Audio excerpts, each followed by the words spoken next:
ربی اشرح لی صدری ویسر لی امری واحلل عقدۃ من لسانی یفقہوا قولی۔ بسم اللہ الرحمن الرحیم۔ کبھی آپ پر جادو نہیں ہوگا انشاءاللہ تعالی۔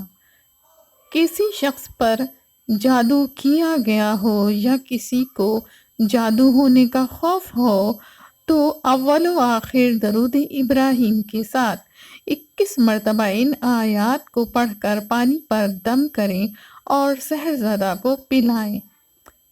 اس کے ساتھ سورہ فلق اور سورہ ناس اور سورہ فاتحہ کو بھی ملا لیں اور پانی پر دم کر کے پلائیں، اور اپنے آپ پر سورہ فلق اور سورہ ناس دم کرتے رہیں، اور اپنے دل سے اس بات کا یقین کر لیں کہ آپ پر جادو نہیں ہے، تو جادو کا تو زور ختم ہو جائے گا انشاءاللہ تعالی۔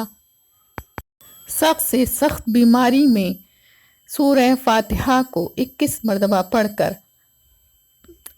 اپنے آپ پر دم کریں یا پھر پانی پر دم کریں اور پی لیں۔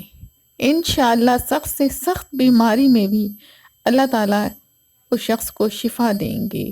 سورہ فاتحہ رقیہ ہے اور اس کے بے حد درجہ فائدے ہیں۔ اگر اسے سیریس لیا جائے تو یہ بہت ہی فائدہ مند چیز ہے۔ اسے اپنے پلوں میں باندھ لیں اور اسے ضرور بضرور دم کرتے رہیں۔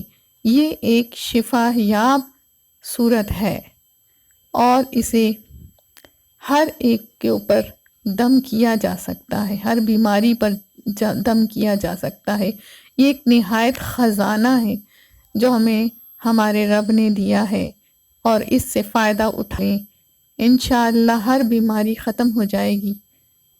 وہ لوگ جو جھاڑ پھونک کروانے نہیں جاتے اور اللہ پر پختہ ایمان رکھتے ہیں، اللہ پر یقین رکھتے ہیں، وہ جھاڑ پھونک کروانے والے نہیں ہوتے ہیں، یعنی وہ دم کو ترجیح نہیں دیتے ہیں بلکہ اللہ کی ذات پر پختہ یقین رکھتے ہیں کہ وہی شفا دینے والا ہے اور وہی کام بنانے والا ہے۔ ایسے لوگ جو ہیں وہ بے حساب کتاب کے جنت میں داخل ہوں گے اور کسی بدشگونی کی طرف نہیں جاتے اور اللہ پر اندھا دھند اعتماد اور یقین رکھتے ہیں۔ ایسے ہی لوگ 70,000 لوگوں میں شامل ہوں گے جو بغیر حساب کتاب کے جنت میں داخل ہوں گے۔